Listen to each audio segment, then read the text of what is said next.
parte de lo que es la presentación que voy a hacer ahora versa precisamente, no sé si se ve correctamente la pantalla, versa precisamente sobre la cuestión de lo que supone la resiliencia y la narración de la memoria como un instrumento para crear nuevos escenarios futuros, ¿no? Esto es un poco de la perspectiva de la educación que se pretende y en muchas ocasiones se le ha criticado como rayando lo que se conoce como la ingeniería social, ¿no? Pero esta aproximación que queremos aquí detallar creo que enlaza dos cuestiones que creo que para la investigación, aún siendo dos temas muy conocidos por el público en popular, no así ha sido tan investigado como pienso que se debe de haber hecho desde las aulas, ¿no? Por eso me parece muy interesante el que esté en este foro abierto la posibilidad de comunicar un poco estos resultados de investigación o este trabajo que llevamos desarrollando ya durante unos años en la Facultad de Educación de la Universidad de Sevilla, en relación a lo que es la educación y enseñanza basada en el estudio del Holocausto. Bien, en principio vamos a trabajar sobre 3 puntos fundamentales. El primero de ellos es sobre la resiliencia, el segundo es la cuestión o la problemática de la memoria y qué aproximaciones utilizar de la memoria cuando estamos trabajando en relación a cuestiones de investigación y de su didáctica, que creo que es un tema que le puede interesar mucho a la audiencia. Y por último acabaremos poniendo algunos ejemplos de usos didácticos que se pueden hacer de la memoria precisamente para crear ese estado de opinión, ¿no?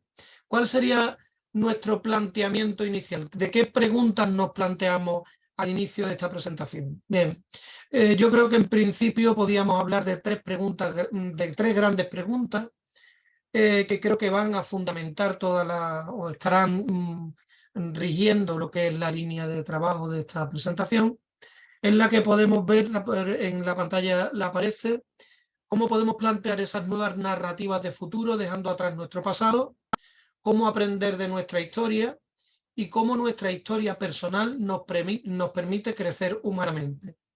El por qué motivo radica o subyace detrás de estas 3 preguntas. Bien, ahora mismo estaba el profesor Mata hablando de la necesidad de la cuestión ética y moral en la investigación, ¿no?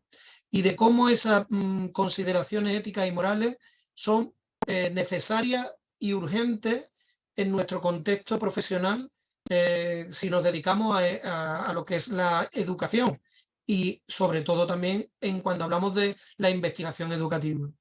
Recordemos que en nombre de la historia se han cometido verdaderas atrocidades a las que se le ha buscado una explicación científica. Sin más ni menos, por conectarlo con la presentación, el uso que se hace de los estudios antropológicos y en relación a las comunidades gitanas o a las comunidades judías durante el periodo previo a la Segunda Guerra Mundial y durante la Segunda Guerra Mundial para justificar el exterminio de estos colectivos en lo que se ha conocido como el Holocausto. Y esto se le buscaba una base científica, evidentemente una base científica pervertida, pero no por ello menos aceptada por la academia del momento.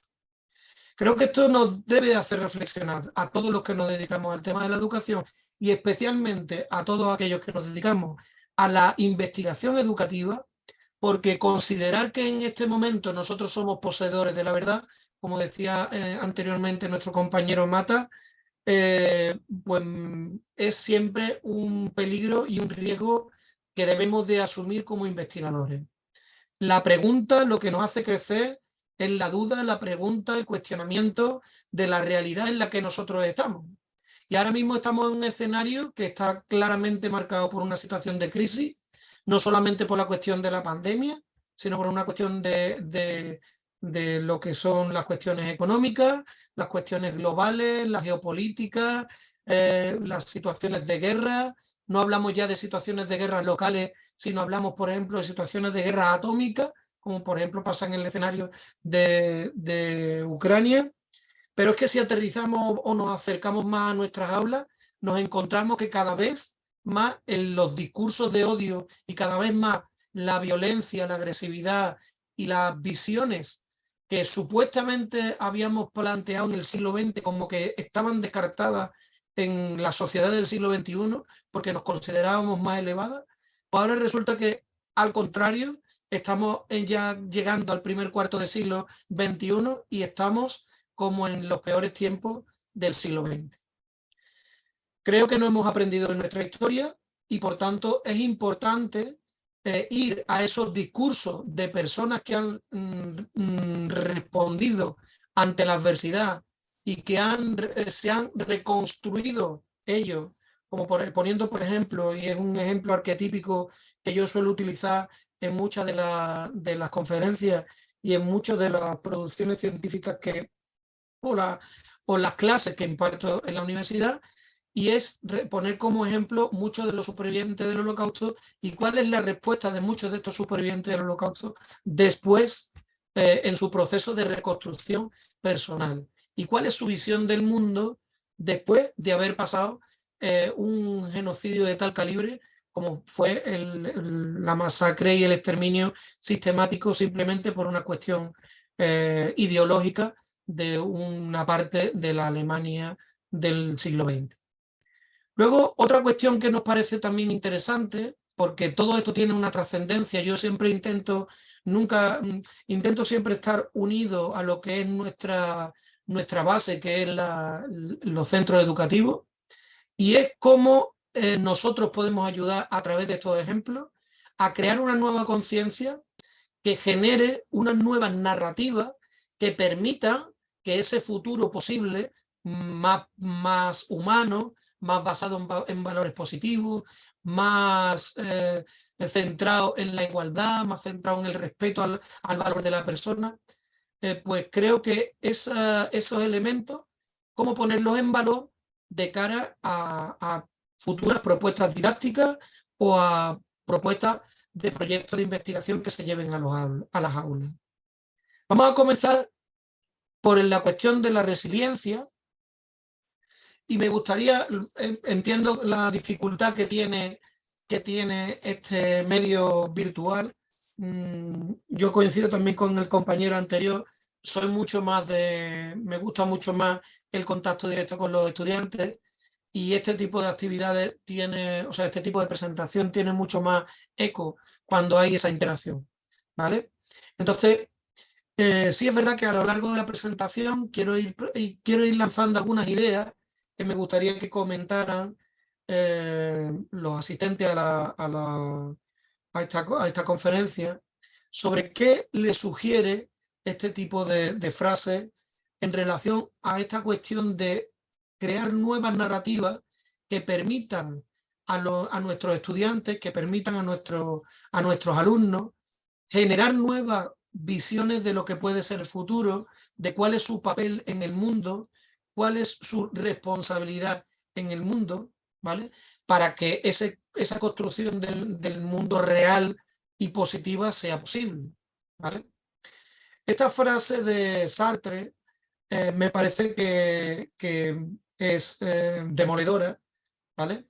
Porque muchas veces pensamos que somos fruto de nuestra historia y únicamente somos como barcas que lleva un río y somos empujados hacia la mar irremediablemente, ¿no? Sin embargo, como nos recuerda Sartre, nosotros con nuestra historia vital, con nuestra experiencia, con lo que somos, con nuestra carga de conocimiento, con nuestra vida, nosotros construimos o vamos construyendo respuestas a los acontecimientos que nos van surgiendo en el día a día.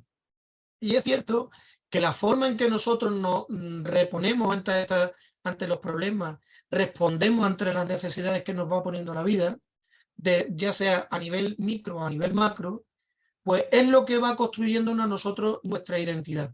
Es lo que a nosotros nos va moldeando para precisamente ser lo que hoy somos. Si hoy, dentro de poco vamos a tener una reunión los antiguos alumnos de mi promoción de pedagogía, y cuando muchos de ellos ven las fotos que estamos compartiendo y tal, pues muchos de ellos ven con nostalgia y se sorprenden de lo que eran y de lo que son, ¿no? Y esto es a nivel físico, pero a nivel humano, evidentemente, al margen de lo que es propio del desarrollo cognitivo y social de toda persona, ¿no? Nosotros somos una construcción que nos construimos nuestra identidad no solamente con nosotros y con nuestros rudimentos, sino con los rudimentos que los demás nos aportan y con los aportes que vamos nosotros haciéndole a los demás.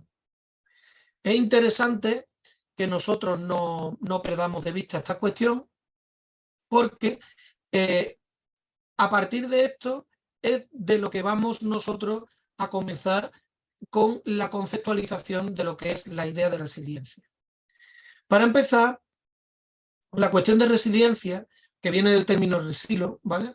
Que habla de la capacidad física, la plasticidad, de que tienen unos cuerpos para someterse a esas fuerzas externas, ¿vale? Por tanto, es esa flexibilidad, esa capacidad que tenemos nosotros para volver a esa forma original, para reponernos ante la dificultad. Ese grado de respuesta es lo que nos va a definir a nosotros si tenemos una conducta o no resiliente. Evidentemente, supone no solamente la adaptación, supone también asumir las resistencias que todos tenemos a ser deformados. Y también supone aquellos elementos que nos permiten a nosotros reponernos ante la dificultad, que no son solamente internos, sino que provienen del contexto social de lo que nos rodea. Siguiendo la definición de la American Psychological Association, podemos definirla como el proceso para adaptarse bien a la adversidad, ya sea un trauma, una tragedia, una amenaza o fuentes de tensión significativa como problemas personales, familiares o de salud, o situaciones estresantes a nivel laboral o financiero, para salir de estos entuertos, salir fortalecidos. Nosotros encontraremos muchas definiciones en Internet sobre lo que es resiliencia, algunas simples, como esta que tienen aquí, en la capacidad de adaptación de un ser vivo frente a un agente perturbador o estado de adversidad.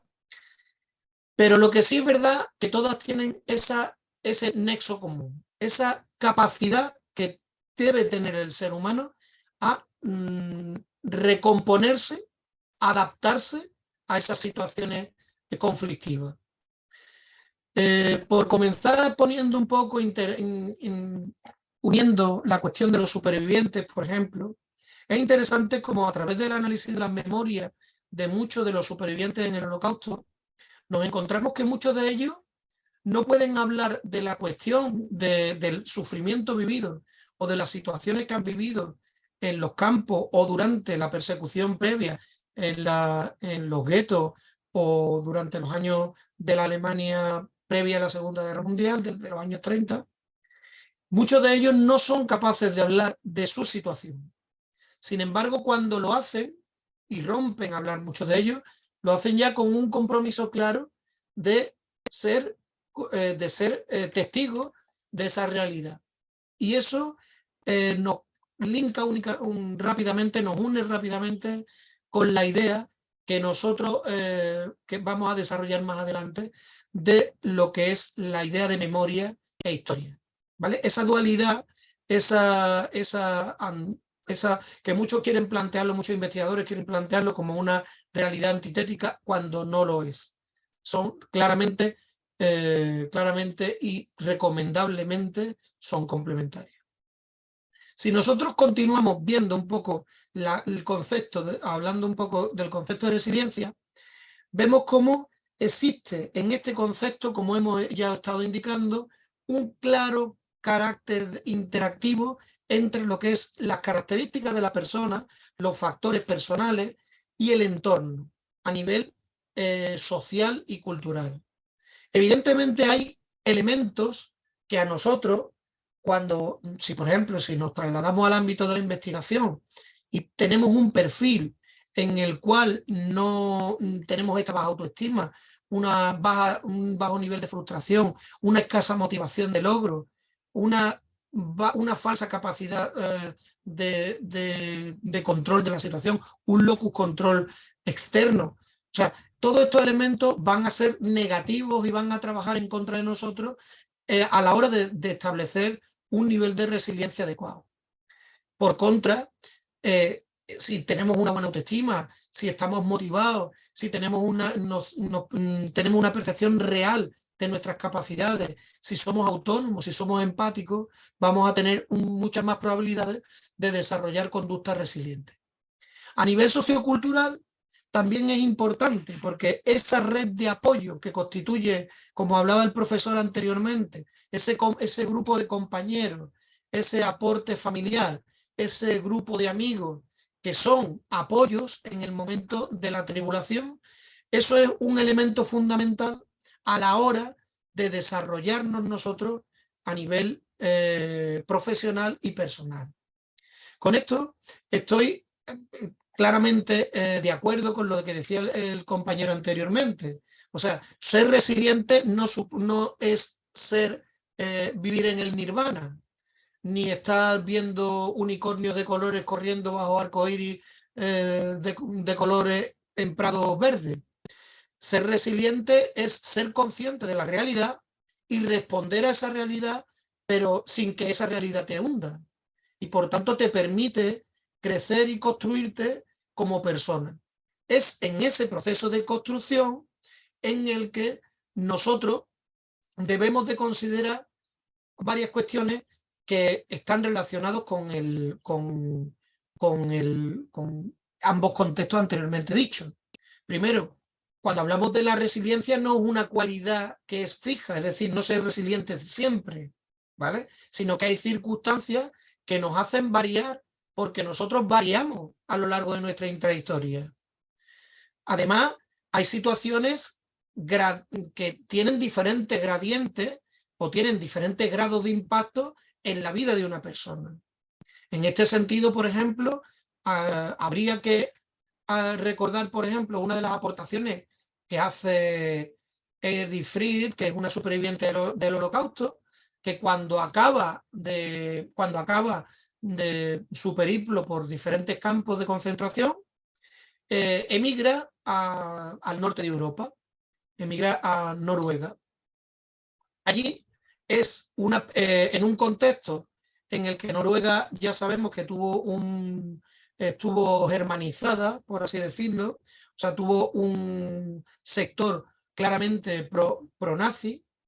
Además, en este momento posterior a la Segunda Guerra Mundial, ella vuelve como mujer sola y se integra en la sociedad noruega sin conocer el idioma. O sea, sería lo equivalente a alguno de nuestros inmigrantes ilegales en nuestro país, en el caso de España, pero con el agravante de no conocer el idioma. O sea, lo mismo que ocurriría a aquellos compañeros que van desde Latinoamérica a Estados Unidos, por ejemplo. Entonces, ella dice una frase que me parece que es brutal en relación a que unifica esas dos cuestiones de responsabilidad. Dice ella, el sentimiento de pertenencia, al integrarse ella en la sociedad de acogida, que es la sociedad de Noruega, surge como resultado de la interacción entre la apertura de la comunidad receptora, es decir, la cultura y la sociedad que la acoge, y la propia voluntad de adaptación de la persona. Es estos dos elementos los que interactúan claramente a la hora de facilitar, por ejemplo, la inserción en la sociedad noruega de Edith. Esto es importantísimo porque muchas veces se criminaliza o en ocasiones se criminaliza a las sociedades de acogida, o se criminaliza a los inmigrantes que acuden a otros países buscando unas mejores condiciones de vida. Cuando es responsabilidad de ambos el que exista ese proceso de acogimiento. Por tanto, es necesario, como hemos apuntado en otras conferencias, la existencia de una pedagogía de la acogida que permita que tanto la sociedad como la persona que se acoge en esa sociedad lleven un proceso común que les permita construirse y responder de manera empática y resiliente ante las necesidades de ambas partes. Si continuamos, por ejemplo, viendo las dimensiones que tiene la resiliencia, aportando además los datos o conectándolo además con los datos de los cuales hemos hablado anteriormente, encontramos que la resiliencia supone ese compromiso con la búsqueda de un propósito significativo de vida. Eddie, cuando va a Noruega, busca una nueva vida, busca un lugar donde desarrollarse, donde reencontrarse con algunos de sus familiares que aún no sabía si estaban o no estaban vivos, y lo que busca es ese propósito de vida que le permita dar sentido a su vida. Y es importante esta palabra porque luego la trataremos un poco más profundamente. Más tarde, otra cuestión, otra de las dimensiones, sería la creencia de que nosotros con nuestras actitudes, con nuestras formas de comportarnos, podemos influir en el entorno y, por tanto, mejorar esos resultados que nosotros predecimos o esperamos en nuestro entorno. Esto es un poco lo que comentaba anteriormente nuestro compañero Mata, el profesor Mata, porque realmente es verdad, nosotros podemos ayudar a que exista ese ambiente positivo, ¿vale? Nosotros, además, todas estas adversidades pueden ser entendidas bien de una forma positiva o de una forma negativa, o bien como simples obstáculos, o bien como experiencias que permitan al ser humano, al investigador, a la persona, a nuestros estudiantes, a nuestra pareja, desarrollarnos y desarrollar nuestra entidad y nuestra identidad. Y además, desarrollarnos responsablemente, aprendiendo nuestras limitaciones y cuáles son nuestras pulsiones. Porque realmente cuando nosotros trabajamos en la resiliencia, trabajamos dos cuestiones que son importantes. Una, que es la resistencia frente a la destrucción, es decir, nuestra capacidad de protección que nosotros tenemos de defendernos, nuestra integridad, nuestro honor, nuestro nombre, ya sea como investigadores, ya sea como padres, ya sea como pareja, ¿vale? Ya sea como profesor, nuestro yo, protegerlo frente a la adversidad. Al mismo tiempo, otra pulsión sería esa capacidad de construir ese conductismo vital, es decir, crear esas condiciones que permitan cambiar esas circunstancias difíciles y, si no son posibles que esas circunstancias cambien, cambiar nuestra actitud al menos. Todo esto nos lleva claramente a la idea al superviviente también Viktor Frankl y a la idea de la logoterapia. Esto seguramente le sonará a la audiencia y es fundamentalmente una metodología, una forma de intervención que desarrolla Frankl, que es psiquiatra, que es ingresado en varios campos de concentración, que cuenta desde la perspectiva del interno dentro de los campos, cuál es su experiencia y cómo interpreta las vivencias que está encontrando dentro del campo para él y para sus compañeros, de manera que les permite desarrollar toda una técnica, que es esta logoterapia, que le permite analizar muchas de las dimensiones del ser humano y le permite además desarrollar una serie de propuestas para la mejora o para la intervención en aquellas personas que tienen problemas identitario o problema en lo que es su forma de afrontar la vida. De manera que él parte de una idea que nosotros somos en la acción. Es decir, nosotros tomamos decisiones y nuestra decisión está claramente mediatizada por nuestra forma de entender la vida y concebir nuestro entorno. En este sentido, basa su teoría en tres grandes principios, que uno es la libertad de la voluntad, otra es la voluntad de sentido y otra es el sentido de vida. Esto es importante porque vamos a empezar, por ejemplo, la libertad de la voluntad, porque un poco apoyándonos también en lo que se decía anteriormente. El que nosotros nos veamos a nosotros mismos, nos aceptemos, nos regulemos, nos visibilicemos, seamos conscientes de cuáles son nuestros instintos, de cómo nos influye el medio ambiente, de cuál es nuestra carga cultural y genética. Es decir, ¿qué somos nosotros como personas? Porque nosotros somos libres en nuestra voluntad y, por tanto, si esa voluntad es libre, nosotros somos responsables de lo que ocurre con nosotros y con nuestro entorno. Pero aunque es cierto y es innegable que muchas veces el entorno condiciona, como por ejemplo en el caso del sociólogo Bourdieu, que habla de la escuela como un elemento replicador de la sociedad, por cuanto que replican los patrones que son excluyentes de la sociedad.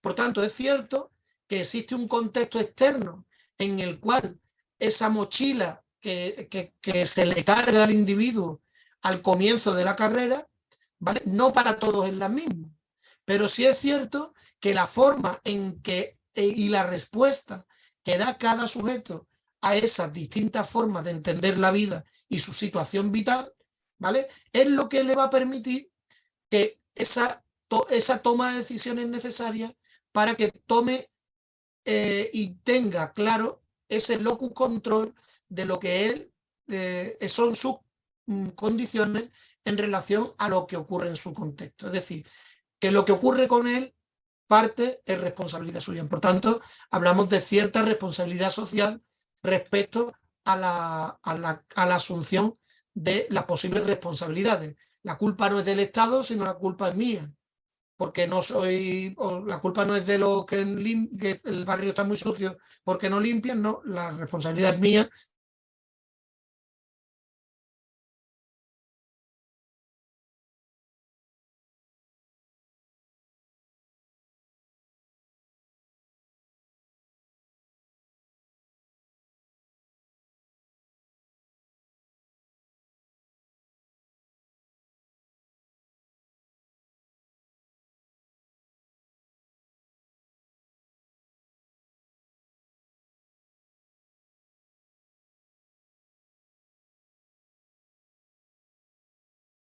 Esperemos unos minutos, por favor, para que se pueda solucionar el tema de la conexión.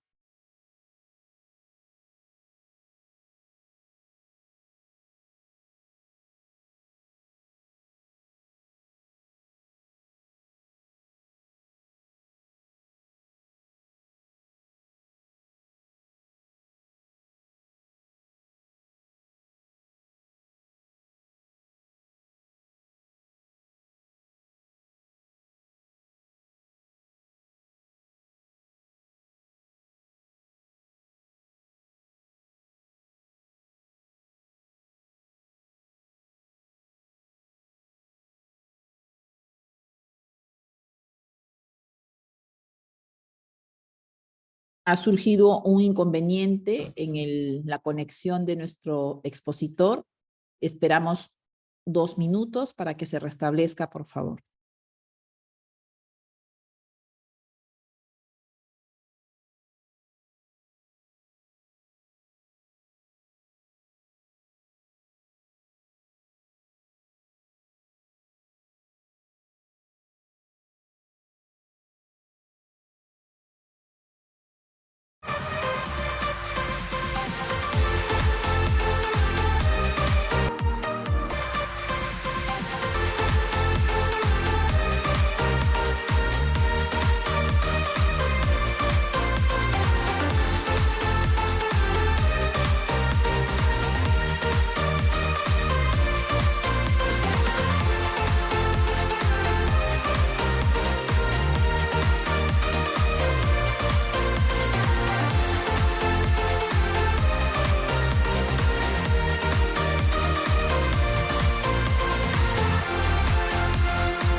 Adelante, doctor, lo escuchamos.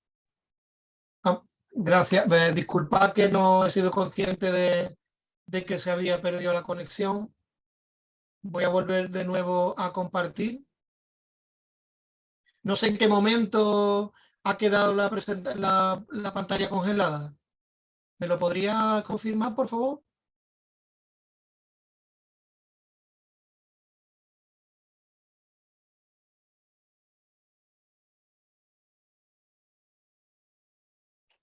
Fue el último minuto, doctor.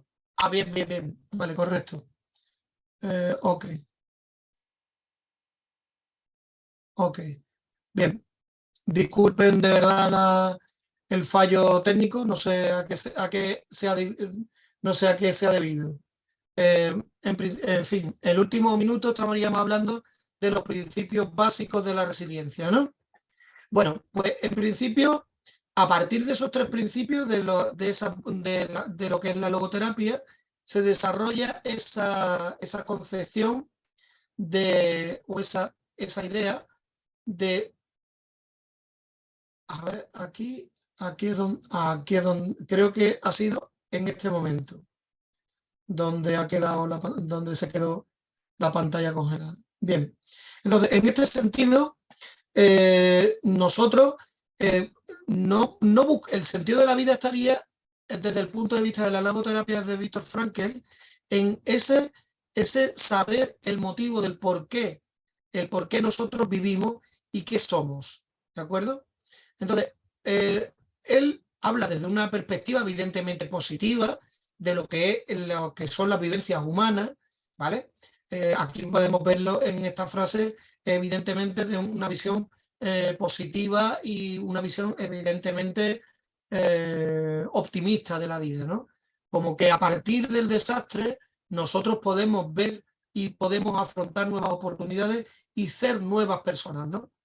Y él avanza esta frase que también les pongo aquí, que me parece muy interesante porque muchas veces nosotros, como investigadores, también pasamos por estas situaciones. Ante el fracaso, ante la frustración de no ser valorado, o bien por nuestros compañeros, o bien no ser valorado por la academia, o no ser valorado, o no ser publicado en muchas ocasiones, nosotros nos debemos sobreponer, ¿vale? Y debemos, como siguiendo el ejemplo, por ejemplo, de Benjamin Franklin, ¿no? Que cuando la gente le reprobaba el hecho de que hubiera probado 200 formas de hacer la bombilla, pues él responde diciendo, no, ahora lo que sé es 200 maneras de no hacer la bombilla, ¿vale? O sea, es una visión positiva de lo que es la experiencia o la vivencia vital, ¿no? Entonces, nosotros podemos afrontar la adversidad, pero en esta ocasión desde la perspectiva de nosotros cambiar nuestra actitud y adoptar una visión mucho más proactiva, mucho más positiva, mucho más potente a la hora de nosotros desarrollarnos como personas. Bien, esto a la hora de trasladarlo a nuestras aulas, creo que es interesante que podríamos abordar esta idea de Cyrulnik, que creo que es brutal, la idea de tener ese tutor de resiliencia, esos modelos de referencia que son necesarios ante cualquier situación en la cual a nosotros nos ha marcado. Todos nosotros podemos buscar esos modelos en nuestra historia, en nuestra intrahistoria, y podemos analizar cuáles fueron sus respuestas vitales. Y creo que en este sentido, el tema que les comentaba anteriormente, el utilizar la imagen de los supervivientes o la imagen de la historia próxima, muy cercana en el tiempo, como fue el tema del Holocausto, y ver cuál fue la respuesta de la sociedad del momento, nos puede permitir a nosotros analizar diferentes cuestiones muy interesantes a la hora de enfrentarnos a situaciones educativas. Por ejemplo, nosotros en nuestro equipo hemos trabajado el tema del bullying, por ejemplo, utilizando o ejemplificando la situación de la sociedad alemana en la época del Holocausto, por ejemplo, y los estudiantes llegan a tener una percepción y empatizan claramente con esas situaciones. Entonces, ese tutor de resiliencia muchas veces es necesario porque nosotros debemos crear esos hitos en nuestra historia que nos permitan ir construyéndonos y que permitan ir reforzando nuestras propias fuerzas interiores que son positivas para desarrollar esa resolución de problemas y esa capacidad de tener una relación buena, en positivo, con nuestro entorno. Aquí en esta transparencia, en esta diapositiva que les proyecto aquí, hay cuatro elementos que creo que debemos de considerarnos a la hora de reforzar o de analizar las situaciones de resiliencia a las que se abordan nuestros estudiantes, ¿no? Por un lado sería la red social, el apoyo social que tienen esas personas. Aprender a valorar quiénes son no solamente sus referentes, sino quiénes son su entorno, quién forma su entorno social. Por otra parte, también hay que hacer una tarea de introspección y analizar en qué soy fuerte yo, en qué soy apreciado, y eso sería la parte de la fortaleza interna y las habilidades. Y por último sería, volviendo a la idea iniciática de Frankel, el definir cuáles son esas acciones, ese hacer que a nosotros nos define y nos permite adoptar una respuesta responsable frente a lo que viene o frente a las situaciones en las cuales nosotros vivimos. Esta teoría de las 7 resiliencias de Bolin y Bolin nos permite además ubicarnos a nosotros dentro de ese eje que sería, o de ese estudio de la resiliencia, no como desde el punto de vista de la responsabilidad personal, es decir, nosotros como seres humanos en la sociedad. Porque si nosotros queremos crear nuevas narrativas de futuro que permitan la existencia de unas nuevas sociedades, nosotros somos esa tesela, esa pieza del puzzle que va a crear una sinergia a nuestro alrededor, que va a permitir que se contagie esa forma de trabajar bien, ese ambiente positivo, esa motivación por hacer, por compartir, por colaborar, ¿no? En ese sentido, tenemos que partir claramente de cuestiones de introspección, es decir, primero y principal, conocer cómo somos nosotros, qué capacidades tenemos, qué limitaciones tenemos. Además, también saber qué límites poner a los demás. Porque claro, muchas veces el problema de no poder decir no nos invade y nos come, ¿vale? Cuando muchas veces eso no nos permite, es más una traba y nos distrae de lo que realmente a nosotros nos es positivo.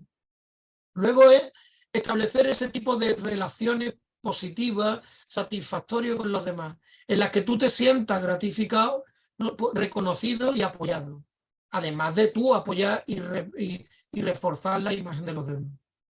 Para continuar, el autocontrolar nosotros nuestras conductas. Decía en las conferencias anteriores, esa capacidad de, bueno, si tú tienes un temperamento fuerte, saber modular ese temperamento, porque tú, en tu equipo, esas cuestiones no son afectadas. Si tú tienes determinadas pulsiones, ¿cómo regular esas pulsiones?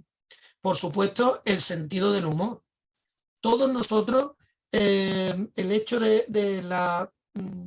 por ejemplo, hay una película que desde mi punto de vista utiliza magistralmente el sentido del humor y aborda una problemática tan profunda como es el tema del Holocausto, que son 2 películas. Voy a señalaros dos películas. Una es, como no, La vida es bella, y otra película es Jojo Rabbit, y ambas películas utilizan el humor para precisamente criticar el absurdo de los pensamientos ultranacionalistas, fascistas, nazis, etc.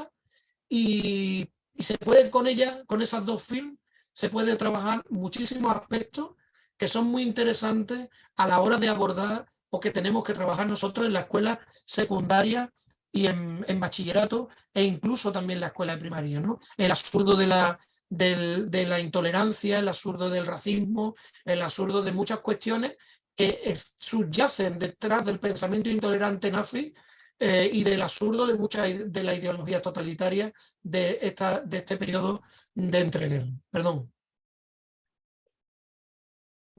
Bien. Además, otra cuestión también es que nosotros tenemos que reforzar es el elemento, esa dimensión creativa, ¿no?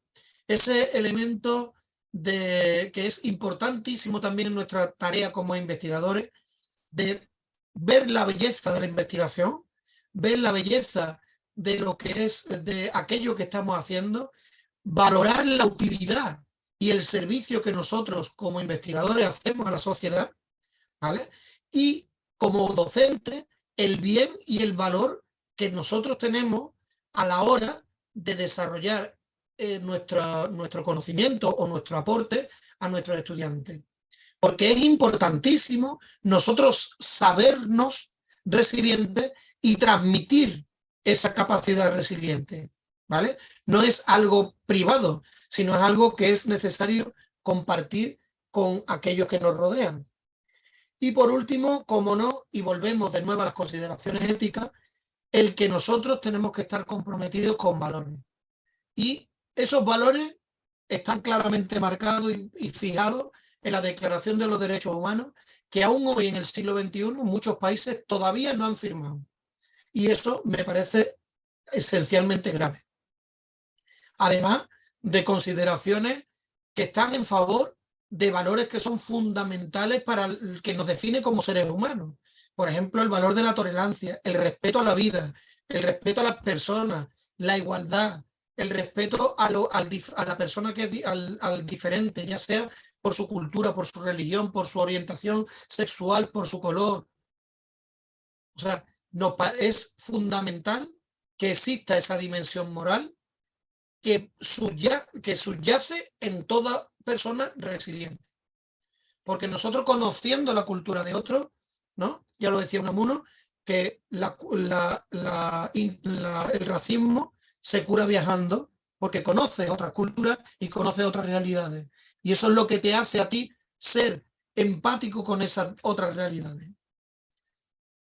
Entonces, si nosotros queremos educar a nuestros niños y adolescentes para ser resilientes, nosotros tenemos que partir de un diálogo y una escucha activa como base, tenemos que promover la autonomía y la toma de decisiones y plantearle problemas a nuestros estudiantes, tenemos que fortalecer la autoestima y restarle valor al error, porque el error hay que entenderlo como una posibilidad de aprender, como una forma de no hacer eso, no como una penalización que traba el desarrollo del estudiante y le corta, le cercena sus posibilidades de emprender, de ser creativo y de desarrollarse de manera abierta y con un pensamiento divergente. Y creo que eso es fundamental. Además, el buscar siempre el trabajar con otros, el trabajar socialmente. Pero el trabajar socialmente no sustituye el trabajo individual, porque es imposible trabajar socialmente, trabajar colaborativamente, sin un trabajo previo individual. Es importante que esa persona que va al grupo, al equipo, tenga algo que aportar para aportar. No es, o su capacidad no tiene por qué ser solamente cognitiva, también puede ser ideas, creatividad, estrategias, formas de hacer, nuevas técnicas, pero sí es cierto que el individuo como tal tiene que tener ese contenido que luego pueda aportar a esa dimensión social, que además no es solamente dentro del ámbito de trabajo, sino también esa dimensión social hay que llevarlo a la cuestión de lo que es el entorno personal, ¿vale? De sus amistades, de sus compañeros, de su consideración con respecto a los demás, etcétera, ¿no? Además, también tenemos que propiciar, para que sea el alumno resiliente, una capacidad de motivación alta, que sea capaz también de desconectar, porque muchas veces el hecho de estar permanentemente conectado con el problema que nos somete ya sea de investigación o bien él sea un problema vital. Y uno de los problemas que estamos encontrando ahora mismo en nuestra sociedad hiperconectada precisamente es la incapacidad que tenemos los seres humanos de estar desconectados de un dispositivo móvil. Y constantemente tenemos que llenar nuestros huecos en lugar de con actividades de ocio, con actividades relacionadas con leer, escuchar, ver un post, ver un vídeo, consultar Instagram, consultar Facebook. Entonces, no permitimos a nuestro cerebro descansar y desconectar. Y ese momento de calma lo necesitamos precisamente para eso que hablábamos anteriormente, de reconsiderar y repensar nuestro papel en el mundo y la importancia de nuestro papel en el desarrollo de la sociedad en la que nosotros vivimos, ¿vale? Otra cuestión, y por último, es esa idea de fomentar el optimismo como una visión positiva de la realidad, que es realmente lo que decía anteriormente nuestro profesor, el profesor Mata, que realmente la persona optimista crea contextos optimistas y la persona negativa provoca la negatividad del equipo. Yo odio profundamente la palabra persona tóxica porque me parece una denigración de la persona. No hay personas tóxicas desde mi punto de vista, sino personas que realmente no han encontrado todavía ese por qué vivir o ese por qué ser. Y creo que es importante que ayudemos a esas personas a hacerles ver cuál es ese potencial que tienen interno que les permita ver la vida de otras maneras. Porque muchas de estas personas son carne de psicólogo más tarde o más temprano. Volvemos a repetir un poco esos componentes que ya hemos hablado un poco más detalladamente anteriormente, que no quiero tampoco pararme demasiado porque ya vamos con 1 hora. Lo que sí quisiera también de poner el énfasis en esta idea de los atributos de la resiliencia, porque son elementos que creo que son fundamentales a la hora de abordar nuestros trabajos de investigación, pero también a la hora de ser docentes en el nivel en el que nosotros nos ubiquemos, ya desde primaria hasta la universidad. Porque en estos 8 atributos les invito, estimados compañeros, a que los ubiquen no solamente desde el punto de vista de lo que es los demás, es decir, de nuestros alumnos, de nuestros compañeros, de nuestra pareja, sino también que los apliquemos a nosotros mismos y hagamos un pequeño autoanálisis hoy de en qué nivel nosotros nos sentimos. ¿Hay un problema con el audio? ¿De nuevo? ¿No? ¿O hay una pregunta? Víctor tiene una pregunta, ¿no? ¿Víctor? Sí, buenas tardes. Hola, buenas tardes. ¿Qué hay? Buenas tardes, profesor, buenas tardes con todos. Un comentario y una pregunta para usted. Bueno, estoy de acuerdo con el tema de resiliencia, que es un tema que bastante se difunde ahora en diferentes ámbitos, que es la capacidad de adaptarse ante la adversidad, ¿ya? Pero hay una definición del doctor Paul Bouvier que indica que la resiliencia es una vacuna contra el sufrimiento. Es un proceso que debe seguir, un camino que hay que seguir. ¿Cuál es su opinión al respecto? Porque me imagino que el doctor lo ha enviado al ámbito de la medicina, pero en lo personal no me convence mucho esa definición. ¿Cuál es su definición al respecto? Gracias. Gracias, Víctor, por la pregunta. Pues mira, conozco esa definición, yo tampoco estoy muy de acuerdo con ella, ¿vale? Pero sin embargo, considero una cuestión que me parece, es verdad que no es una vacuna, porque estaríamos hablando como si estuviéramos en una situación nirvánica de ausencia de la realidad o de escapar de la realidad, ¿no? Sino que yo lo entiendo más como una capacidad de responder activamente ante esa adversidad, ¿vale? Evidentemente toda persona busca ser feliz. De hecho, en los distintos ejemplos en los que les he ido poniendo a la audiencia a lo largo de esta conferencia en relación a los supervivientes del Holocausto, evidentemente ese sufrimiento es imposible salvarlo, es imposible curarse de ese tema. Y por mucho que tú te tomes la vida positivamente y tal, ese pozo queda. La cuestión aquí es que nosotros, es incluso hasta una necesidad adaptativa del ser humano, reponerse a esa dificultad, porque si no, supone caer en el más triste de los infiernos. Entonces, evidentemente, y de ahí engancho precisamente con eso de que estaba comentando antes de los atributos, evidentemente tú tienes que conocerte a ti mismo y realmente ver cómo tú estás afectado ante ese problema. Es decir, no es que otro te venga a solucionar la realidad, ¿vale? No es que alguien te vaya a inocular la solución a tu dolor, sino que tú tienes que encontrarle ese sentido al dolor.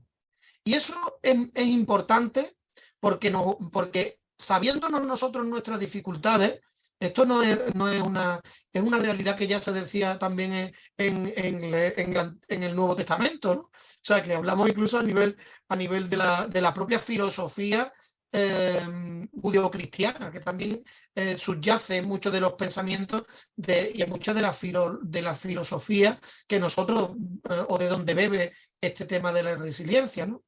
Evidentemente nosotros debemos de reponernos, debemos de saber esa dificultad, dónde radica el problema, punto uno, ver si es responsabilidad nuestra y qué papel jugamos nosotros frente a ese problema y adaptarnos a esa realidad si no podemos cambiarla. Pero evidentemente adaptarnos no es claudicar, y adaptarnos es evadirnos de esa realidad, ¿vale? Si es verdad que ese sufrimiento o esas situaciones problemáticas nos permiten, y voy con ese segundo atributo de la resiliencia, nos permiten empatizar con otras realidades. Voy a poner un ejemplo que seguro en la audiencia lo conoce. Cuando en 1939, el 18 de julio, se da un golpe de Estado en España y el general Franco provoca lo que es la Guerra Civil Española, a su vez genera un proceso de diáspora y de escape y de éxodo de muchos españoles a Latinoamérica, por ejemplo, ¿vale? Hoy día resulta imposible no hacer referencia a este éxodo que muchos españoles hicieron antes de la Segunda Guerra Mundial, cuando nosotros trabajamos el tema de la inmigración ilegal en nuestras aulas. ¿Por qué? Porque nosotros también hemos sido una sociedad de migrantes.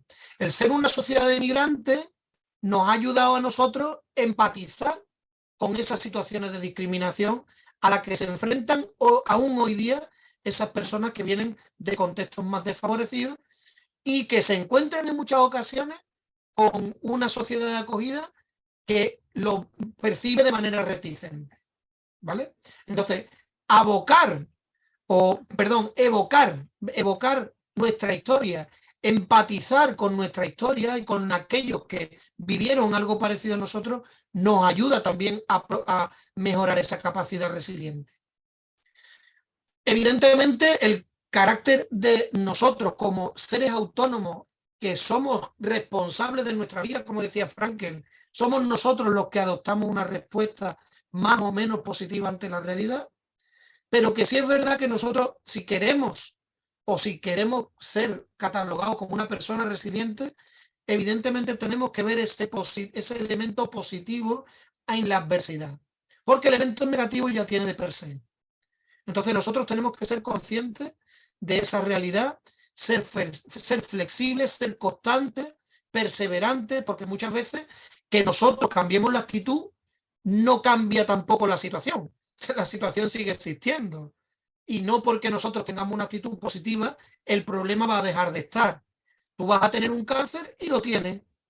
Y es evidente que lo vas a seguir teniendo por muy positivo que sea. Pero sí es verdad que tu forma de vivirlo y tu forma de vivenciarlo puede ser distinta. Otro elemento, el tema de la socialidad o el tema de la sociabilidad o el tema de la tolerancia y la incertidumbre. Evidentemente, al ser plástico, al ser flexible, nosotros nos permitimos tener diferentes perspectivas, podemos aunar diferentes perspectivas. Y yo creo que ese es otro elemento que creo que es fundamental a la hora de abordar el tema de la resiliencia. Aquí pongo algunas ideas, pero bueno, ya las hemos ido comentando anteriormente, ¿no? El hecho de interiorizarnos, de ser un poco conscientes de nosotros mismos, de lo que somos como personas, de lo que somos como individuos en la sociedad, ¿vale? No, que permitirnos nosotros conectarnos emocionalmente, porque muchas veces vivimos en un momento en el que no consideramos ese elemento que a mí me parece fundamental, y es que somos seres humanos, y esa humanidad parece que nos resta, ¿vale? Esa sensibilidad parece que es un elemento negativo, cuando creo y considero que es todo lo contrario. Ya hemos visto, por ejemplo, si analizamos desde la perspectiva de género, muchos de los patrones culturales y muchos de los estereotipos que se han abordado sobre, por ejemplo, el género masculino, aquella frase de los hombres no lloran como una negación de su sensibilidad y de su emocionalidad, pues ha causado muchos traumas posteriores. Es decir, nosotros necesitamos conectar no solamente con nuestra mente, sino también con nuestro ser. Y esa conexión con nuestro ser va a ser un punto, un elemento fundamental cuando nosotros queramos establecer o queramos desarrollarnos en nuestra carrera profesional como educadores, ya sea el nivel que sea. Porque, como decía el filósofo, la educación no va de cabeza a cabeza, sino de corazón a corazón. Y es necesario establecer esos vínculos emocionales que crean esa cercanía, esa complicidad entre el estudiante y el profesor, sea el nivel que sea, ¿no? Quiero adelantar un poquito porque veo que se me está echando la hora encima, y es importante abordar esta otra faceta de lo que os quería contar en esta conferencia. Y es la cuestión de la memoria.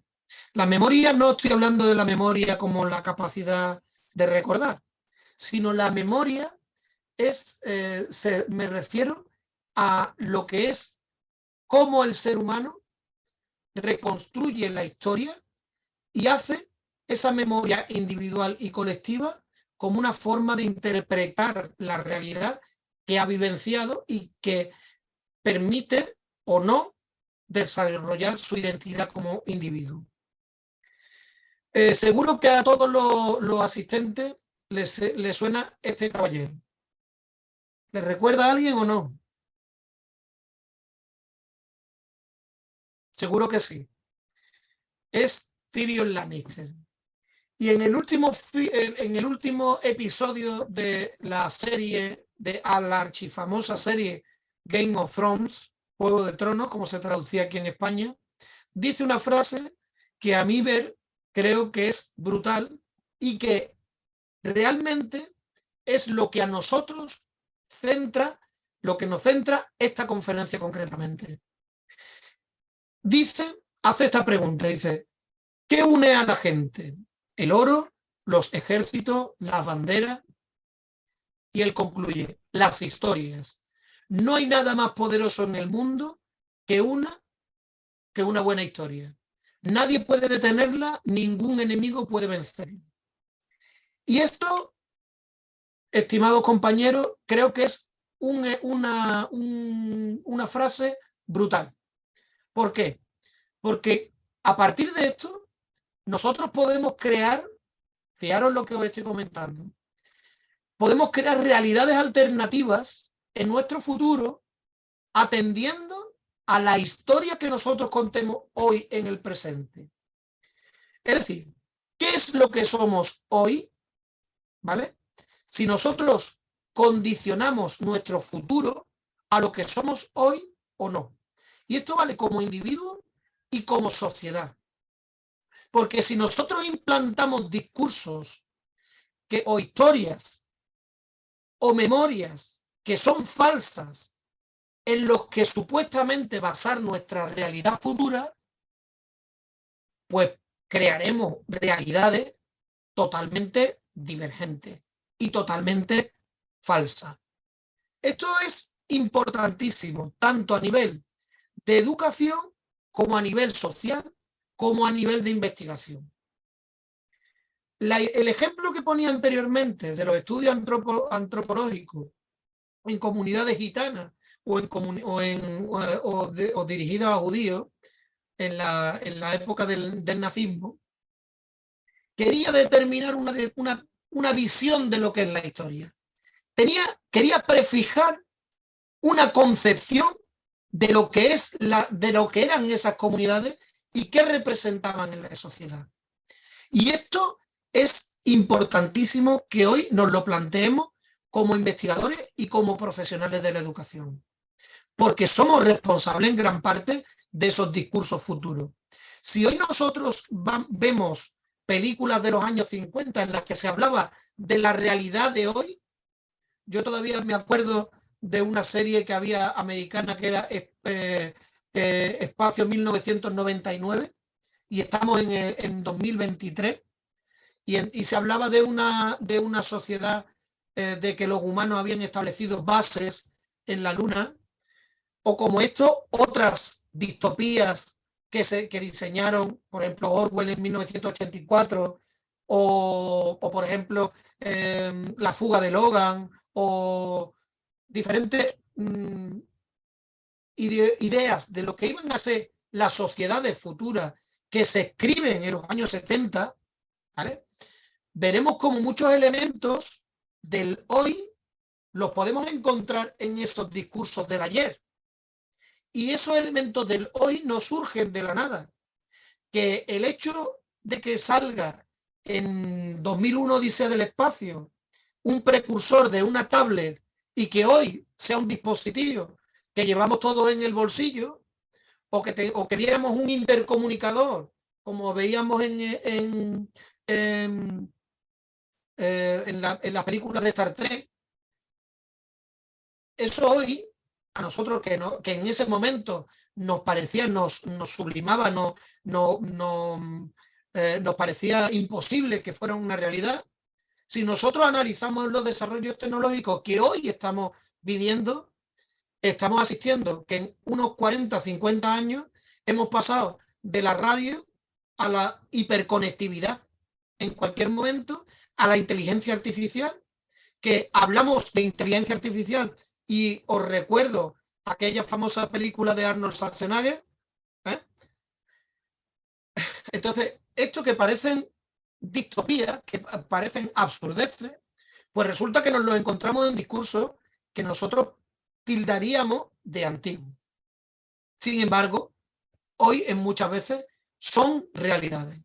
Por tanto, contar historias es parte del ser humano desde que existe humanidad, desde que estamos metidos en la cueva y estamos contándole a nuestros hijos o a los miembros de nuestra comunidad cómo hemos matado al mamut, ¿vale?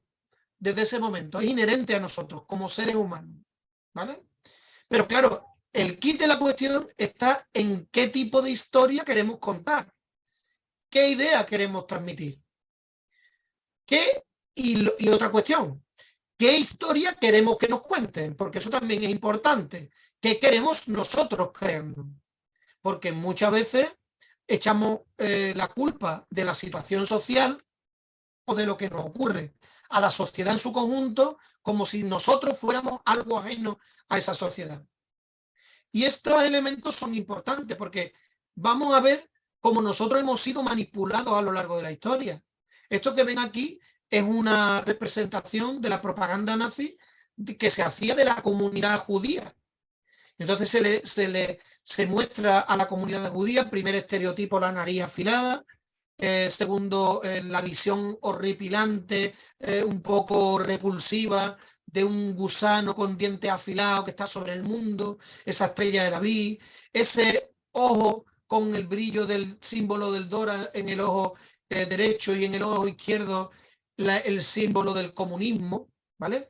Como antítesis al totalitarismo nazi, o sea, como transmitiendo la idea de que los que el comunismo es obra de los judíos y que los judíos manipulan la economía mundial y que por tanto lo que buscan es dominar esa realidad. Pues esta visión es aceptada por la sociedad alemana del momento. Lo mismo que hoy nosotros aceptamos muchísimos de los discursos que existen en nuestra sociedad y que incluso nos sirven de mofa.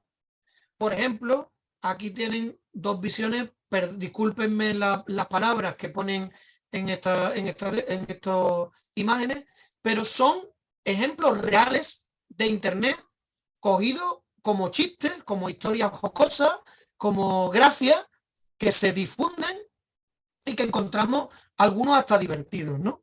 Porque son algunos hasta inteligentes. Por ejemplo, en la de arriba dice una muñeca musulmana que habla. Dice, no sabemos qué dice porque nadie tiene de tirar de la cuerda. O sea, nadie tiene los arrestos para tirar de la cuerda. Claro, porque todos los musulmanes son potencialmente islamistas radicales y por tanto llevan bombas en los juguetes para los niños. O el de abajo, ¿no? El chiste más corto del mundo, para inteligentes. ¿Dónde vas, gitano? Y el símbolo es la arroba. Arroba. Es un juego de palabras. Efectivamente, esto que nos puede parecer más o menos jocoso, está transmitiendo una serie de ideas que está propiciando una cultura y una visión sobre los demás. ¿Vale? Sobre los demás. Y entonces, a nosotros, cuando hablamos de la memoria, para nosotros es una cuestión de principios, una cuestión de valores, una cuestión de defensa de los derechos humanos, porque a nosotros estos derechos, esta capacidad de respetar al otro, a la persona en lo que es, el valorar lo que la persona es lo que nos permite a nosotros, ¿vale? Considerarnos como seres humanos, es lo que nos une a otros, es lo que hablábamos cuando hablábamos de la resiliencia, esa capacidad de reponerte con otros y de compartir con otros tu situación vital. Porque está claro que la política es el camino que los hombres sin principios pueden dirigir a los hombres sin memoria. Es decir, es importante, como plantea Voltaire, no perder nuestro concepto de dónde venimos y quiénes somos. ¿Por qué? Porque ese de dónde venimos y de dónde y qué es lo que somos como sociedad nos va a hacer plantearnos qué problemas abordamos hoy en la realidad de nuestro contexto. El ejemplo, en nuestro caso, en Europa, tenemos ahora mismo una situación de guerra clara, que es la situación de guerra en Ucrania. Pero claro, al mismo tiempo hay otras guerras en el mundo. ¿De acuerdo? O sea, ahora nosotros estamos centrados en Ucrania porque Ucrania es Europa. Pero guerras han existido y no han parado de existir a lo largo de todo el globo terráqueo. Lo que sí es verdad es que si nosotros, el problema es que necesitamos, para que haya esa memoria viva, necesitamos de testigos que cuenten esa memoria como ellos vivieron esa memoria. Y ahí nos lleva a un debate interesante, que es el debate entre historia y memoria, que un poco más adelante abordaremos. Pero sí es interesante también que si hablamos de la idea de los supervivientes del Holocausto, tal como les estaba contando anteriormente, pues nos encontramos una situación que viene descrita por muchos autores, que es la situación de la posmemoria. Y es, ¿qué es lo que va a ocurrir cuando no haya supervivientes que nos cuenten lo que pasaron de verdad? Y tengamos que recibir esa memoria, o bien desde sus testimonios escritos, o bien desde sus testimonios grabados, pero o bien matizado por otros investigadores sobre el tema. ¿Vale? Entonces, eso a nosotros nos pone en una situación fundamental que creo que es de responsabilidad vital. Y es nuestro papel como formadores, como educadores en la universidad, de cuál es nuestra función social en la escuela. Todos estos elementos traumáticos que nos han cambiado la historia de la humanidad, como por ejemplo fue el Holocausto. El Holocausto surge en un momento en la historia de Europa, pero no es una realidad que afecta solamente a judíos, o una realidad que afecta solamente a gitanos, o una realidad que afecta a personas con discapacidad, o a homosexuales, o a disidentes políticos, o a personas de ideología diferente, o a testigos de Jehová. No es eso solamente. El holocausto o la Shoah, como dice, como sé cuál sería el término hebreo, afecta a la humanidad entera, afecta a toda la humanidad porque nos ha cuestionado como humanidad. Ha transformado la filosofía, ha transformado la judicatura. Por ejemplo, los delitos de lesa humanidad son considerados a partir de los juicios de Nuremberg, porque genocidio ha existido a lo largo de toda la historia. Pero el holocausto concretamente, entendido como una fábrica de muerte sistemática en la que el Estado tiene una finalidad última, que es acabar con los judíos, por ejemplo, marca un antes y un después en la historia de la humanidad. Y esto creo que es importante porque a nosotros también nos ha marcado. Hay incluso autores que dicen que no se puede escribir poesía después de Auschwitz. Con esto que quiero intentar explicar, ¿no? Es necesario que esa memoria que a nosotros nos ha transformado, que nos ha cambiado como especie misma en lo que es en el contexto global, la tengamos claramente presente. Porque el hecho de que nosotros estemos asistiendo ahora mismo en nuestras aulas, no sé en Latinoamérica, pero percibo que es una realidad global, el aumento de la violencia en las aulas, el aumento de la violencia en la sociedad en su conjunto, el aumento del individualismo, el aumento de las desigualdades, no solamente económicas, sino también de género, exclusiones de diferentes tipos, ¿vale?, que estamos asistiendo. Es cierto que esa realidad, que forma parte inherente, o podemos pensar que forma parte de nuestra especie, ¿no?, de nuestro acervo genético. Es decir, nosotros somos, porque tenemos una biología que nos hace agresivos, como ahí le plantea San Martín, una biología que a nosotros nos hace agresivos, pero es la cultura la que nos hace pacíficos o violentos. O sea, la agresividad es el resultado de la interacción entre la agresividad natural y la cultura. Pero claro, ahí también existe un elemento que me parece también muy interesante y creo que tenemos que tener en consideración. Porque si la cultura viene a mediatizar, ¿vale?, pues entonces desarrollemos una cultura de paz y así tendremos una sociedad pacífica. Como decía antes nuestro compañero Víctor, ¿no? O sea, tú inyectas pacifismo en la escuela y automáticamente tendremos sociedades pacíficas. Y nada más lejos de la realidad. Nada más lejos de la realidad. ¿Por qué? Porque llevamos años trabajando con una formación, una educación para la paz, y el resultado que tenemos es que seguimos siendo violentos. Seguimos registrando situaciones de bullying y cada vez más. Seguimos registrando situaciones de violencia sexual y cada vez más. Seguimos registrando violencia fuera de las aulas y dentro de las aulas y cada vez más. Por tanto, esta historia que plantea, que todos conoceremos, ¿no?, de a qué lobo alimento, ¿no? Si dentro de nosotros hay esas dos pulsiones de ser pacífico o ser violento. Bueno, pues, ¿cuál es ese elemento personal, esa responsabilidad personal y vital en la que nosotros estamos, que nos hace optar por una postura o por otra? Entonces, el problema está en que la consideración de la paz no es equitativo en todos los lugares. Como yo digo, no se puede jugar con las cartas marcadas. No se puede ser pacífico en una sociedad de violentos, ¿vale?, cuando al final el violento es el que marca la pauta.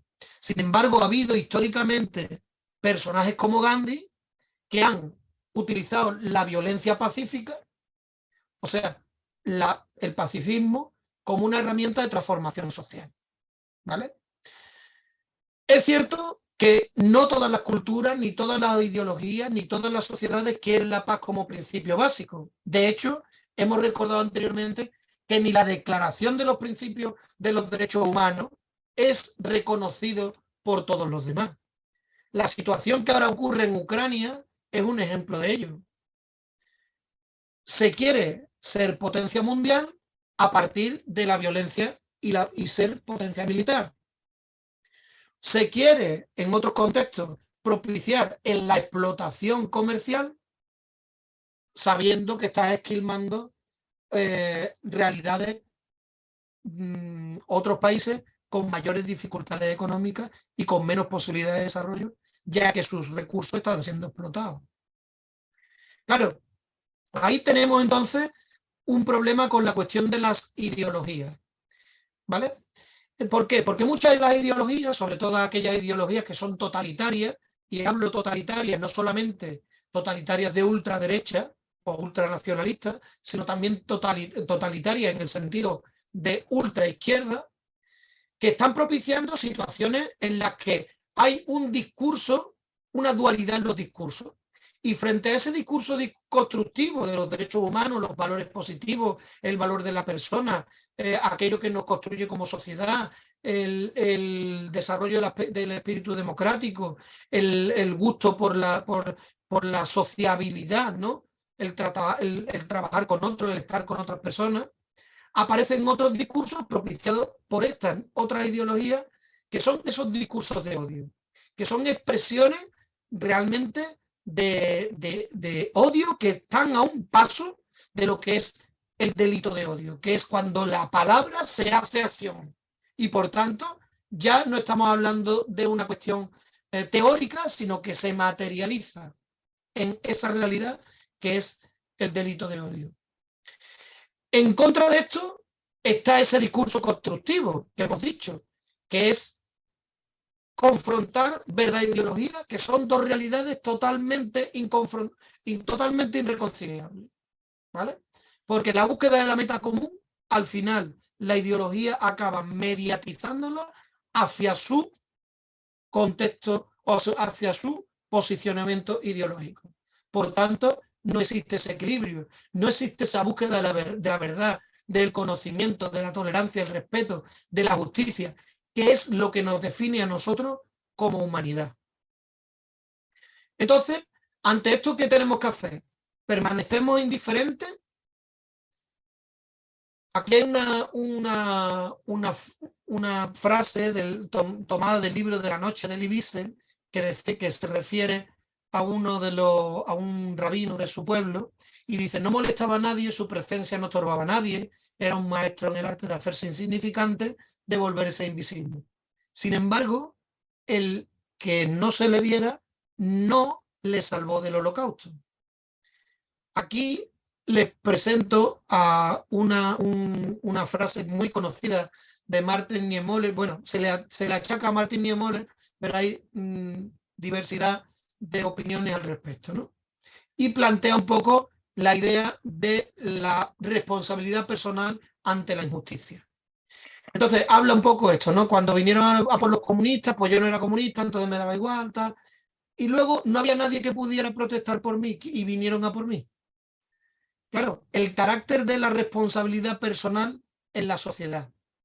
Esa visión de nosotros responsables como ciudadanos en una sociedad democrática, nuestro elemento individual como ciudadanos y la respuesta individual como ciudadanos que damos nosotros ante los problemas que se van planteando en la sociedad, ante los cuales no podemos permanecer indiferentes, ni como investigadores, ni como profesionales, ni como docentes, ni como ciudadanos. Tomar partido es necesario, porque el conocimiento no pensemos que es la solución. Como dice Nelson Mandela, es un potente arma para cambiar el mundo, pero sin embargo no es una garantía. Hablamos de una sociedad de entreguerras, y me hago referencia a la alemana, que era una sociedad en la que existían grandes pensadores, era una sociedad culta. Los mismos que accionaban las cámaras de gas tocaban varios instrumentos, leían a Goethe, o sea, eran gente culta, gente como decía Hannah Arendt, gente normal. Pero la idea del conocimiento no es salvaguarda contra la intolerancia, ni es salvaguarda, ni es protección contra el pensamiento totalitario. ¿Por qué? Porque muchos de nosotros corremos el riesgo de ser adoctrinados, como pasó con esa sociedad. Ante ese adoctrinamiento tenemos que tener una sociedad bien educada, cosa que a muchos gobiernos no interesa, ¿vale? El tener una sociedad educada y formada, con conocimiento y con criterio que permita responder adecuadamente ante la desigualdad y ante la injusticia. Tampoco es una vacuna la cuestión de la libertad de expresión, por ejemplo. Porque claro, decir libremente lo que uno piensa no significa que lo que piense sea intelectualmente inteligente, o sea intelectualmente necesario, o sea intelectualmente conveniente, ¿vale? Por tanto, el libre pensamiento está limitado también por lo que realmente, como dice Emilio Lledó, lo que realmente nosotros aportamos a la sociedad, ¿vale?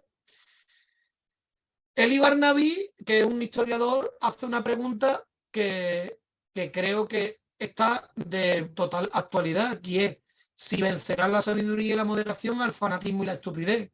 A la realidad está en que, como decía Einstein, llegará un momento en el que la estupidez será tan propicia o tan acuciante en nuestra sociedad que los inteligentes no hablarán para no molestar a los estúpidos. Con esto no quiero minusvalorar a nadie, pero sí es cierto que el conocimiento, si bien no es una garantía, te aporta criterio, te aporta al menos la capacidad para conectar con otras personas, dialogar con otras personas y confrontar opiniones. Y ser crítico con uno mismo y reposicionarnos respecto a los demás y a nosotros mismos. Era ese proceso que nosotros hablábamos en la resiliencia de autoconocimiento. Pero claro, ¿es suficiente el conocimiento? Pues no. Nosotros tenemos que construir una serie de discursos que faciliten ese encuentro entre el conocimiento del hecho histórico, es decir, de lo que pasó realmente, con la memoria, que es la vivencia de eso que pasó. Y esto, por ejemplo, en nuestro país está levantando muchísimas controversias en relación a la memoria histórica, con relación a la memoria de la Guerra Civil, por ejemplo, en España, ¿vale? Y toda la discusión política que tiene un trasfondo ideológico de revanchismo en unos casos y en otros casos de ocultismo, ¿no?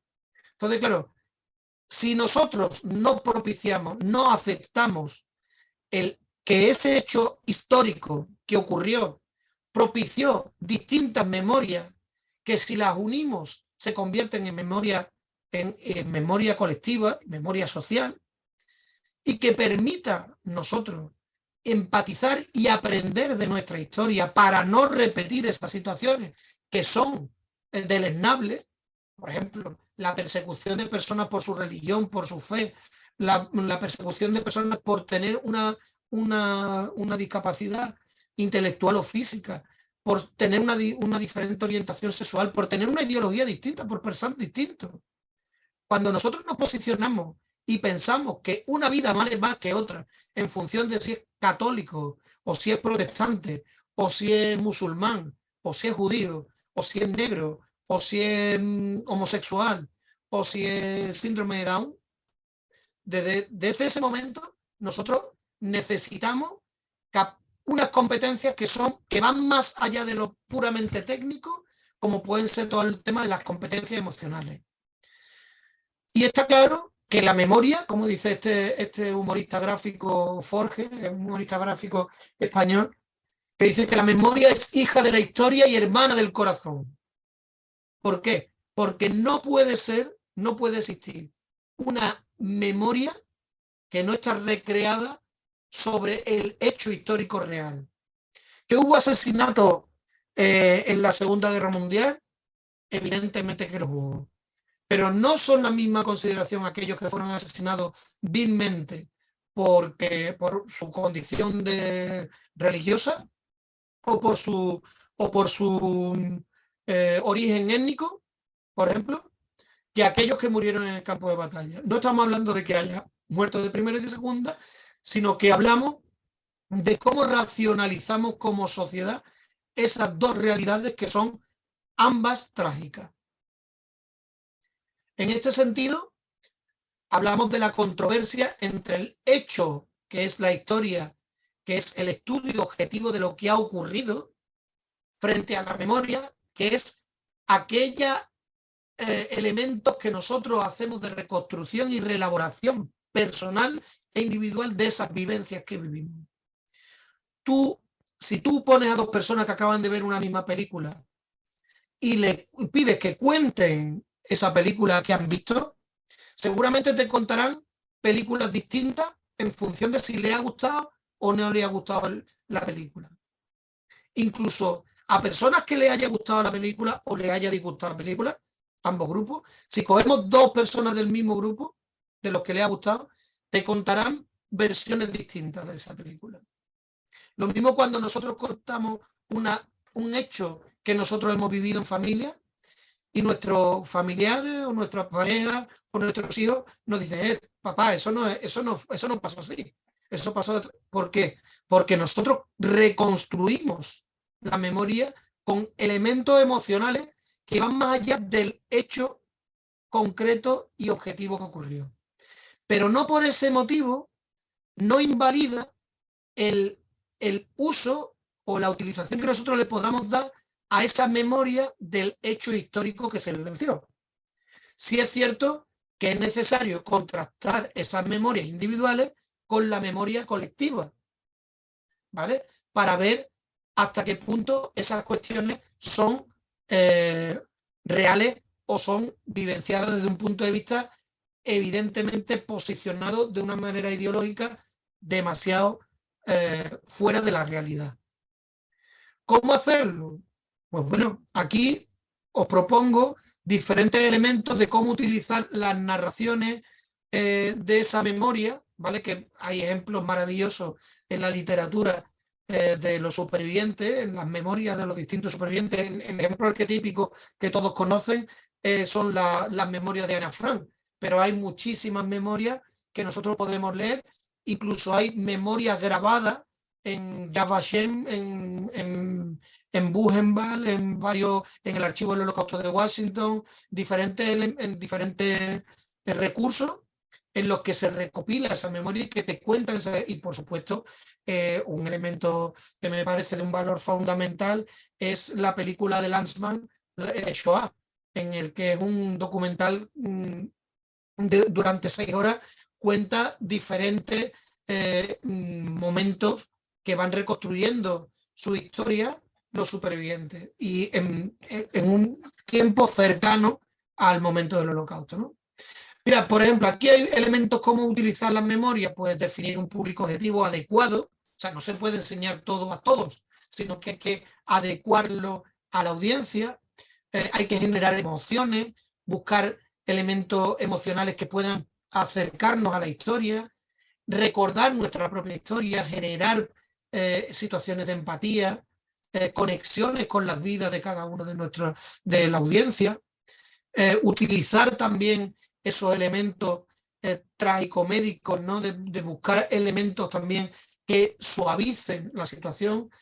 Si hablamos evidentemente con niños, no es lo mismo plantearles una situación de no poder utilizar una bicicleta que el asesinato en masa de una familia, ¿no?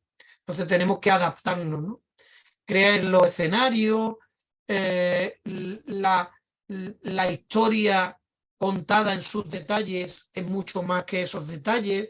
¿Por qué? Porque esos detalles luego vamos a encontrárnoslo en otras historias y le va a dar veracidad a eso que cuentan en la narración, ¿no?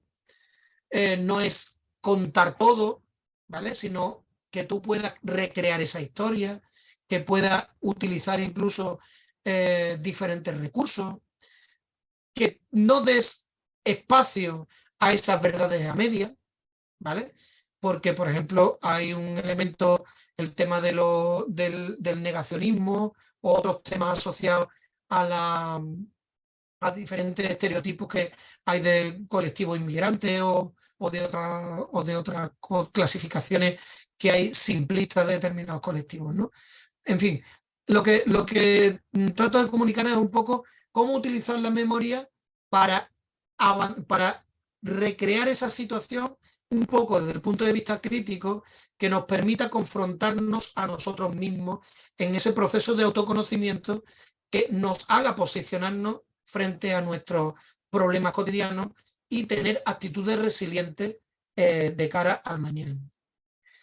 Aquí les pongo una serie de indicaciones del equipo educativo de habla hispana y portuguesa de la Escuela Internacional para el Estudio del Holocausto, Yad Vashem, en el que concreta a cada franja de edad diferentes temáticas o diferentes formas de abordar el tema de la memoria, ¿no? No es lo mismo hacerlo desde el punto de vista de primaria, en las que tú tienes que abundar más en la cuestión de valores, elementos relacionados con la niñez, si tú vas a hablar a colectivos auditorios que son ya considerados en adolescentes, preadultos o incluso adultos, ¿no? En los que sí hay que ir un poco más en profundidad a los detalles y establecer dilemas sobre los cuales tengan que posicionarse esa audiencia.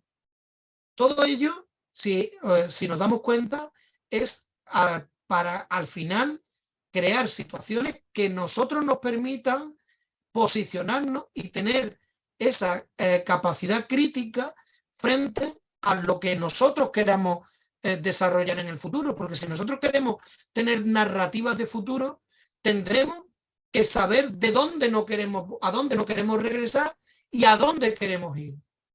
Por ejemplo, aquí les voy a poner rápidamente, muy rápidamente, porque soy consciente de que es muy tarde.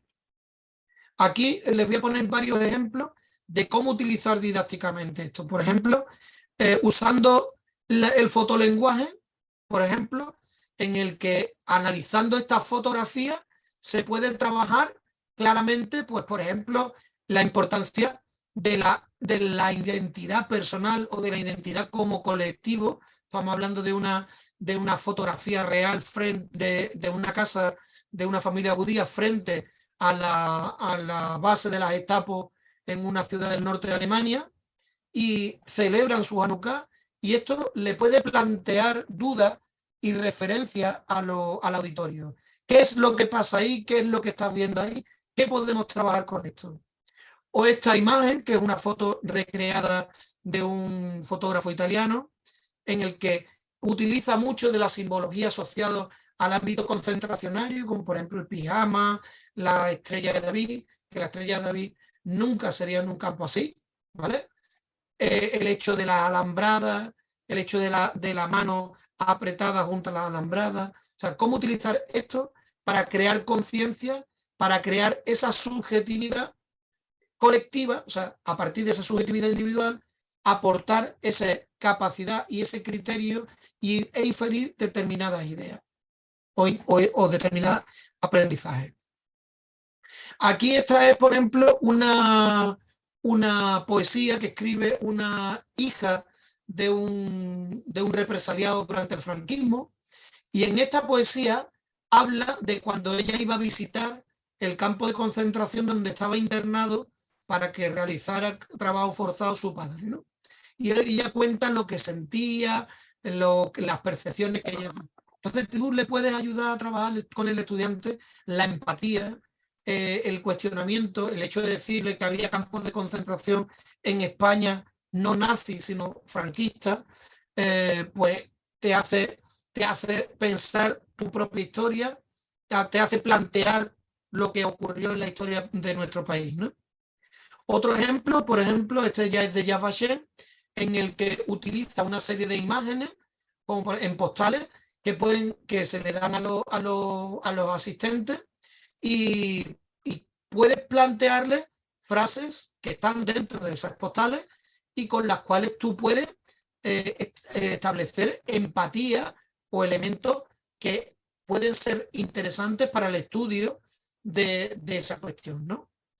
Por ejemplo, en este caso, el caso de las botas, dice, vi el miedo en los ojos de mi abuela en el momento en que ella vio mis botas, porque le recordaba a las botas de los uniformes de los nazis, ¿no? O el tío de mi madre Moti y su mujer Java vivían en Białystok y eran propietarios de una exitosa fábrica de alfombras. Después de la invasión de Polonia, en el 39 lo perdieron todo y fueron deportados a Treblinka en mayo del 43. Fueron asesinados en las cámaras de gas. Claro, en la foto anterior, por una parte de la cara aparece así y por la otra foto aparece la foto completa, ¿no? Es una metáfora que puede hacer plantear o desarrollar esas nuevas ideas o ese criterio que puedan crear nuevas realidades para no volvernos a caer ante la dificultad. Otro ejemplo, una vida en la maleta. Otro ejemplo, frase evocadora como nunca te rindas, nunca, ¿no?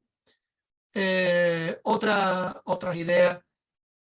En fin, quiero ir terminando porque soy consciente de que es tarde y que llevamos mucho tiempo con esta ponencia, ¿no?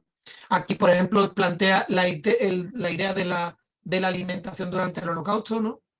Y claro, parece mentira que, por ejemplo, la idea de que para muchos jóvenes hoy plantearle este dato, ¿no? Que la política nazi asignó 184 calorías a cada judío al día. O sea, 184 calorías es lo correspondiente a un vaso de leche. Y con esa nutrición es con lo que tenían que desarrollar todas sus tareas durante el día. O sea, matarlo de desnutrición y hambre. Esto, en una sociedad como la que vivimos hoy, de la falta del exceso de todo, en el que tenemos de todo, en nuestros contextos más cercanos, en el que no recordamos cuando iba nuestro router a 300K y nos quejamos cuando la wifi no va, o nos quejamos de cuando no podemos mandar una información o cuando nos falta comida, cuando tenemos establecimientos a 500 metros en los que podemos surtirnos de todo lo necesario, en la mayoría de los contextos, ¿vale? Entonces, nos ayuda a cuestionar mucho de las realidades que hoy tenemos. De hecho, muchas de las cuestiones que, por ejemplo, que son muy discutibles de la Agenda 2030, por ejemplo, son muy cuestionables desde esta perspectiva que estamos abordando en esta conferencia. Otra cuestión también es la idea del conflicto cognitivo, ¿vale? Establecer preguntas asociadas a fotografías y considerar, por ejemplo, en esta pregunta, ¿quién es la víctima? Realmente la víctima son los niños, pero ambos niños. Uno por ser judío y el otro por ser inculcado y adoctrinado en una ideología racista y totalitaria, ¿no? Otra cuestión también, ¿cómo podemos utilizar? Pues establecer paralelismos con situaciones que hoy día estamos viviendo. Por ejemplo, en este caso son los desplazamientos masivos en Siria.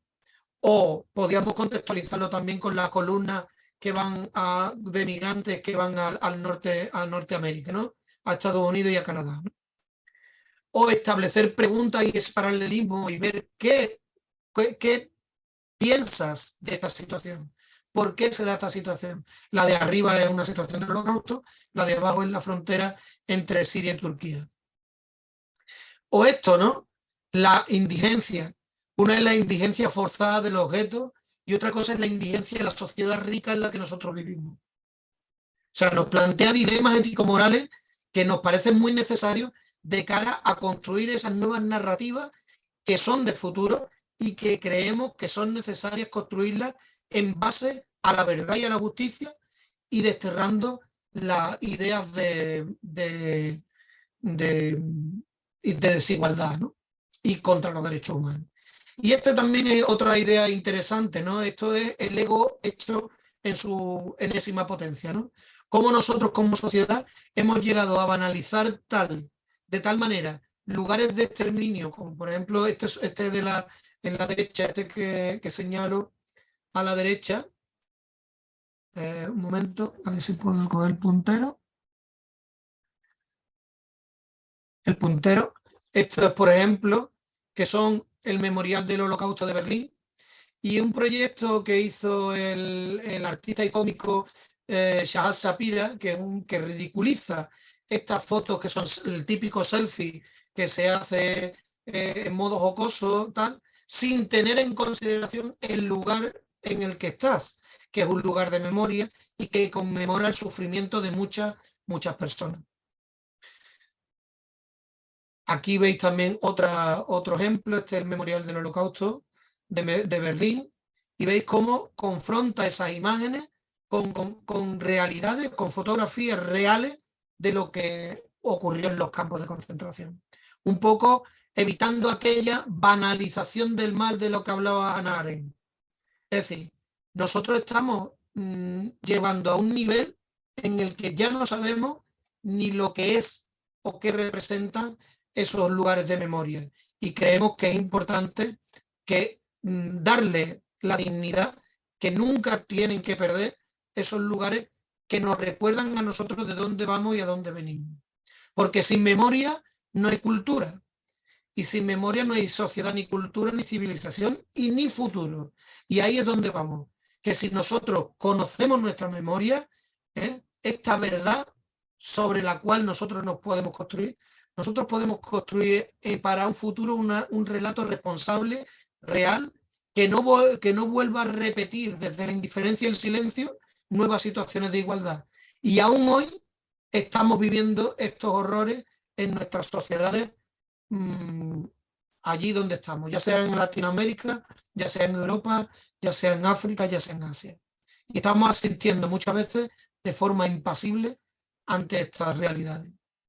Esto, sin embargo, yo no quiero acabar con una frase de una forma negativa, porque nosotros somos responsables de lo que nosotros somos en la sociedad, pero también de lo que es la sociedad.